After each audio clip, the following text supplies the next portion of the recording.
In the fall of 2022, I made the journey across my island to Edinburgh for an amazing event called Scotland Loves Anime. I almost died several times on that trip, as did the event itself, but the experience all turned out to be worth it in the end when I sat down to watch The Tunnel to Summer: The Exit of Goodbye. This film single-handedly reignited my appreciation for anime as a cinematic experience. Furthermore, I knew it deserved analysing because it has a lot of lessons I think all of us can learn from. I left that theatre a different person, although it wasn't until recently that I was reminded why that was the case. The first lines of dialogue we hear in this movie is between two girls talking about the urban legend of the Urashima Tunnel. This name is likely chosen as a reference to Urashima Taro, the fisherman protagonist of an old Japanese legend. It is a story that has morphed many times through countless retellings and modernizations, yet central to them all are ideas of reward, trade-offs, and perhaps most importantly, the notion of time. Following this dialogue, like most anime, we now see our male protagonist, Tono Kaoru, awaken in his high school. This suggests that the aforementioned dialogue was likely coming from his classmates, and the accompanying visuals were created within his mind. The time at which he wakes up is important. It's at the end of a dreary school day, most likely in the height of Japan's rain-filled summer season. It establishes that, for him, this is a monotonous routine. The opening seems to confirm this. We see him walking through beautiful but mostly empty landscapes that probably don't appeal much to the hyperactive teenage mind. He arrives at the nearest station to his school to find a girl he does not recognize. Enter the female protagonist of this film, Anzu Hanashiro. As the new girl from the city, she most likely didn't anticipate all of the inconveniences of country life, like the inconsistent arrival time of public transport. The atmosphere of the scene in which they meet is interesting. Most of the background is obscured by fog. What we do see is void of any distinct features, but this does achieve a strong focus on their interaction. Tono offers her his umbrella, to which Anzu's initial response is bluntly apprehensive. That is pretty typical of an outsider assessing a situation like this, yet they seem to find common ground on their dislike, or perhaps lack of parent figures in their lives. This leads to Anzu taking him up on his offer and the establishment of their contact. It then cuts to the title screen. The rain and underlying misery evaporated in an instant, exposing a warm, calming, and inviting aura. I love this cut. It shows the fragility of a moment and puts into context time as an idea. We do catch a glimpse of Tono's father sleeping, but more importantly, he begins the same journey to school, although this time on a different day and in reverse. We see living details we missed the first time. At the very least, they were not the focus before. All of this sets the stage for Anzu's arrival as a transfer student. We've seen the same setup about 1,000 times before in anime, but notably different is her attitude and the conflicts of this new presence in the classroom. Most of the students are on high alert and want to suss her out as soon as possible. This is to maintain the natural order and hierarchy of the class. Anzu naturally rejects all attempts at weeding her out, which leads to the infamous scene featuring the class's de facto leader. They have a blatant disregard for individual space and privacy. That is dehumanizing, and I think bullying summates this best. Of course, Anzu decks this gal.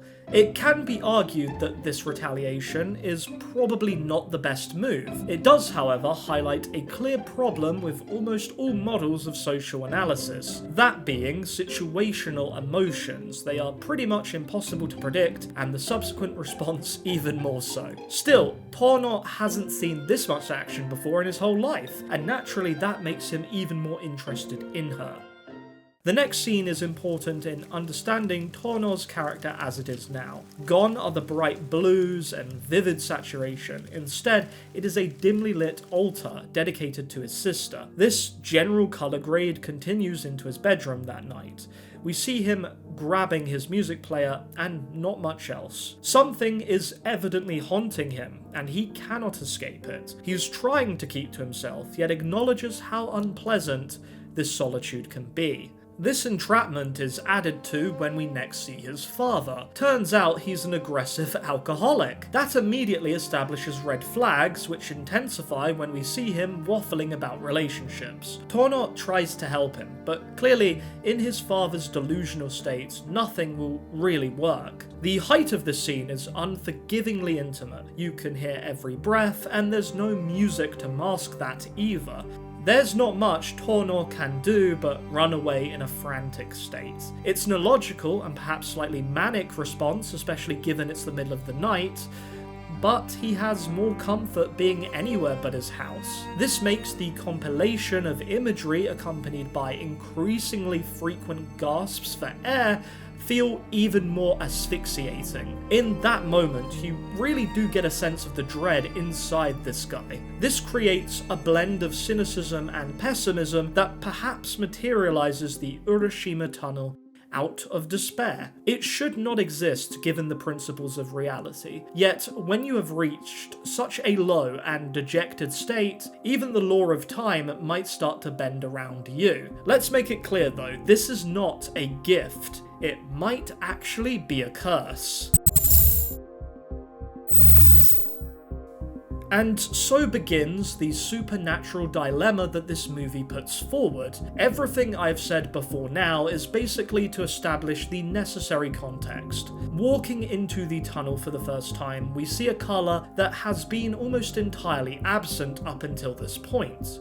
Red. In this context, I think it presents itself as a warning and something that hides within it multiple meanings. Of course, in the dark void of this tunnel, it can be seen as breathtaking. It stands out and draws the observer in. As Tono progresses, he discovers a shoe that belongs to his sister, Karen. As we know at this point, she is dead in reality. Progressing further into the tunnel, a parrot lands on his hand. Except this isn't just any bird, it's his childhood pet who also should be dead. Recognizing that both these things are paradoxes and shouldn't be possible, he turns around and legs it.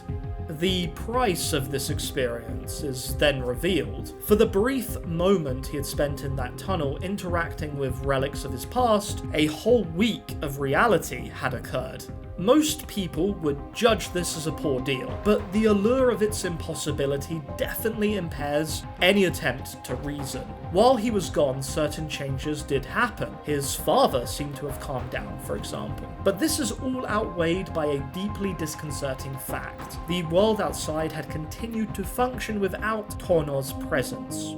Sure, initially his disappearance probably caused some uproar, but the speed at which that dissipates is horrifying to realise. Most people don't know what this is like because the only comparable experience is death, which obviously doesn't distort time in the way this tunnel does. The Urashima Tunnel had allowed him to witness the aftermath of his absence from reality.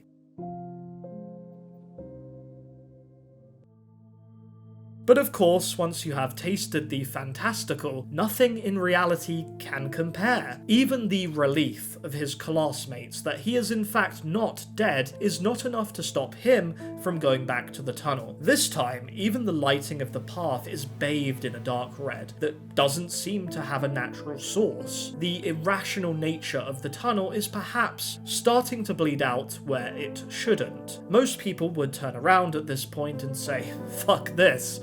But Tono doesn't. He goes in again and establishes what he wants from this tunnel, a revival of his sister. But there's a problem. Anzu followed him into the tunnel this time. She wasn't aware of the reality-bending power it possesses, but when exiting out into darkness, it quickly becomes apparent. Her understanding in that scene seems starkly more empirical and grounded than Tono, but of course, the appeal of obtaining anything, even things typically associated with being impossible, is tantalizing even for her. She asks, 欲しいものは手に入ったの? and his reply is, いや、でも確信は得てる。 That's enough to excite even the most unimaginative minds. I'm certain that between the absurdity the situation presents and the fact that this is a secret only these two know about, it allows Anzu to sense an opportunity to collaborate on a shared objective. They can both take what they want from the tunnel, and by helping each other minimize the penalty and the risks of doing so. Of course, what those are is not exactly clear at this point besides time dilation. Typically, forming an agreement like this, you would want a good understanding of all these factors. Yet, it remains true that if any negatives inflicted are shared equally, then the impact felt by the individual will be reduced. A cooperation agreement that mutually benefits both parties. In principle, it's a smart decision. She proceeds to describe their meeting as fortunate, and even shakes his hand, a contrast to her apprehension in the beginning. It does show that if there is greater visible reward for an outcome, then psychology dictates we are considerably more likely to follow through with it. The bright and vivid shades of greens and blues appear once more, this time signifying a rebirth of hope within Tono. He now has an alliance with a pretty amazing girl. She seems rational, interesting, a little bit mysterious, but most importantly, willing to help him. Even if he didn't want this progression, perhaps believing that she presents an inevitable risk to his goals, I think there is a subconscious relief from Anzu's presence, a ground back to reality that at this stage is quite important. They begin to test their theories and hypotheses around the tunnel's nature, particularly how time passes inside of it versus outside. They try to understand its limits through measurement and repeated testing, trying to get all of the data required to exploit the tunnel for their optimal gain. But these are all rational ways of understanding a system. You have to ask yourself at this point, is that possible to do with a supernatural entity like this? While this seems to unfold without the occurrence of problems, we know humans are not perfect. Even when searching for practical understanding, the conditions for something unexpected to occur materialize. It probably isn't clear to Anzu and Tono, but it's blatantly apparent to us. Romance. We see Tono experience emotions and reactions that he's never had before, being embarrassed or defensive, both examples of changes that complex love tends to draw out from people. On the other hand, Anzu seems to be experiencing positive developments, even amending the rocky start she had with some of those in her class. This creates unity between them that is completely crushed and partially reset when they return to the tunnel. Between all of this development, it might seem they are losing sight of what they are up against. This tunnel cannot truly be rationalized in the way they seem to want, but that doesn't stop Anzu proposing a 108-second trip into the tunnel for a weekend. I guess some might see this as a parody of a date, made even more apparent when they actually go on one to an aquarium. They meet up, Anzu in her casual clothes this time, and she tells Tono that she has taken a liking to him. More importantly though, she reaffirms her commitment to see their agreement through. She then learns the extent of Tono's intentions. He desperately wants to bring his sister Karen back from the dead. This would be impossible without the tunnel, and in that moment he asks Anzu, 僕は浦島トンネルより怖く見えるかな? She tells him, 全然。 as we know, she has a desire she wants fulfilling too. We just don't know the details of it yet. The following weekend, the 108-second trip into the tunnel, we see Anzu's desires appearing. She is so besotted in that moment that she forgets all of the preparation they did to get to this point. The time they spent in the tunnel on that trip was considerably longer than they had planned. The rain is noticeably demanding in the subsequent transparent exterior shot. Interestingly, Tono asks Anzu the question she had asked him before. それが花城の欲しかったもの Her response shows the significance of the pieces of paper they scrambled to collect inside the tunnel, and they go back to her apartment. What he witnesses makes clear the importance of manga to this girl. What the tunnel provided was lost drawings by her grandpa, an inspiration to her now. The concealed envelope she was gripping to in their first meeting was a manga drawn by herself. It was one she was planning to submit to a publisher, but is scared to do so. It is part of her life that she tries incredibly hard to keep private. I really can relate to this, just change manga to anime. For Anzu, manga is a direct link to her past and a source of passion in the present. A defining aspect of her being, the conflict with her strict and dominating parents, her admiration for her grandpa, it all ties into this, coming out as a burst, the complexity of an entire individual laid out in a brief moment. It's a potent scene. She then finally reveals the ultimate thing she wants from the tunnel, the talent to become an exceptional artist, to reach a level where she can be remembered for the art she leaves behind even when she herself is gone. There is a level of irony in this, considering what happened to her grandpa and his manga. Furthermore, whether you believe that the talent to excel at something is predetermined or something one can acquire varies on your mentality. We may disagree on if it is possible, but agree that it is difficult regardless. The friction of this reaches a new height when Tono asks to read her manga draft. She doesn't want to show him, she is scared of being judged and belittled, yet she knows that a denial would reduce the strength of their alliance. To her surprise, he's impressed by it. Anzu even lets out some visual excitement, but she does bottle it in and tries to distance herself from him by putting Tono on a pedestal, telling him that he is someone who is so dedicated to their cause that it's inhuman. Of course, the truth is that this is a flaw they both have, and the potential destruction this can cause is equal for both of them. They reaffirm their commitment once more to get what they want, and the countdown to the film's conclusion begins. From this point, their personal connection, a result of this time they have spent together, solidifies in a stunning and allegorically rich way. I can't comment on every single method used, but the use of symmetry, distance, colour, and sound design are all phenomenal. They give this development a certain weight and meaning. At the summer festival, they joke together about what reality might be like many years in the future. When they exit the tunnel after their upcoming final expedition, they know the world will be a very different place to what they can possibly understand now. Of course, no one truly knows what it will actually be like. They don't even know exactly how much time will pass. They look outwards at the fireworks, holding hands in solidarity of their choice to leave this world behind. I get a sense that both characters hold a genuine value for their time together. They experienced a level of mutual joy that I think is an ideal many aspire for. Yet we know this would have never happened if not for a tunnel that shouldn't exist. It's an existential dilemma, and probably not something that either character has really thought about much as a way to avoid a mental breakdown. Returning home, he finds his father with a new woman who he proclaims will be the new mother. This rightfully triggers him, and if he wasn't set on going into that bloody tunnel before, now he definitely is.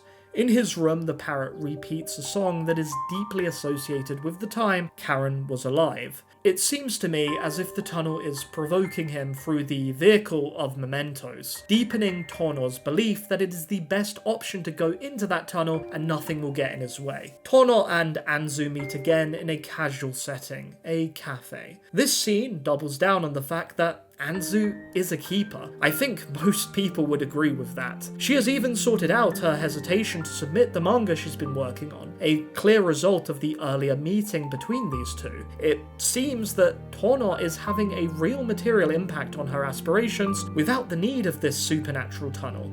Tono definitely identifies the level of risk this might present. He describes how he is feeling as hesitation. As we know, this is a human response to a situation, and it will always cloud sound judgment. It probably starts to break down trust too. It's not an incorrect evaluation, but he's missing something that is crucial to the situation at hand. They have a shared agreement to which they are both accountable. The only real difference is his immediate dangers are more pronounced in his life. That is one possible explanation for what comes next. The scene immediately after this is fascinating. It merges ideas from economics and psychology together. While these are both social sciences, one is arguably more quantifiable than the other. It plays out on the same platform where they first met. It looks almost completely different, the tone certainly is, but we are still able to identify the location. What is shown is a romanticized ideal of their first meeting, where everything goes exactly as planned according to Tono's perspective. It's impossibly perfect. There's no chance of error. Kind of like a play script playing out in one's imagination. While I will say this is a pleasant scene, erupting in laughter for both of them at the end, it seems like a completely different timeline and certainly out of character. This is intentional though, as it shows the effects people have on us, our reality, and our mind. Well, that would be the case for most normal people anyway. Instead, Tono deletes all contact with Anzu the night before they were meant to meet up for their final expedition. Clearly, he views her as a liability, which, as insane as that is to me, does show the truth in Anzu's evaluation of him. When the day arrives, she desperately tries to find Tono, reaching a boiling point outside the tunnel he's already inside of. Then the text message reaches her, his supposed final goodbye. He shares a single revelation, something she had missed. The truth is that the Urashima Tunnel doesn't give you what you want, it returns what you had but now have lost. In other words, it is of no use to Anzu's objective. She's longing for a talent for art, but that is something she never believed she had. By definition, you cannot have lost something you interpret as never having. He signs off by saying that he enjoyed the month they were together. That is particularly bitter and hard to swallow. The emotion that a betrayal like this would conjure in a person is unfathomably dark. Here is a girl that was willing to disregard her future, her entire world, to be with someone. That someone trampled all over this, as if the agreement was just a game. ずるい！卑怯者！自分のことばっかりで私のことなんて全然分かってないくせに！そうやってカッコつけて何も言わず一人で行って私との共同戦線はどうしたの？勝手に破らないでよ！ Tono eventually reaches the place of his desires deep inside the tunnel. In a room void of any features painted in a single tone of dull red, Karen appears alive and well. We then see him as a child, slowly forgetting everything that had happened in his life after Karen had died. It is a reset to an independent timeline where she's still with him. But make no mistake, this is an illusion, a fake reality. He too seems to grasp onto that when looking into the mirror. He is at a point of almost being swallowed by the all-encompassing might of the tunnel. Suddenly, his phone rings. The same phone he threw away earlier as a metaphor for giving up on life and reality.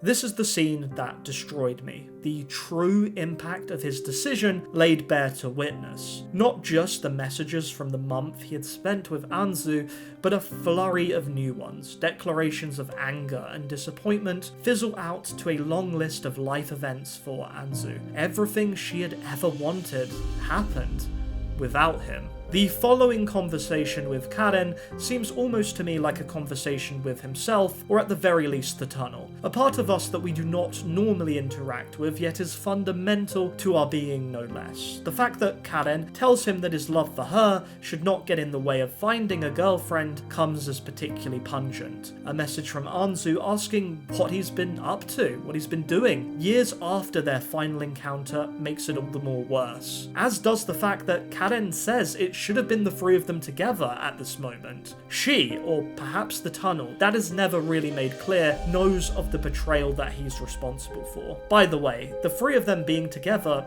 that's exactly what Anzu had wanted. In that moment, Tono realizes what he has done and the mistake he has made. But with this failure lies the ultimate dilemma. It is something known as the prisoner's dilemma in economics. Despite originating in that quantitative field of study, it has been applied to many situations and can indeed be applied to this film. We see Anzu now 8 years in the future. She found every achievement she could possibly wanted, but is noticeably dissatisfied and unhappy. She is gripping to the past, materializing in the umbrella that Tono gave her all those years ago. She is constantly reminded of that month, and that is tearing her apart. The umbrella is continually becoming more rusted. It is a haunting visual for the omnipresence of time. It's really upsetting. She never stopped loving him, and at the same platform where they met on a seemingly random day, she gets a message, a single line that means everything to her.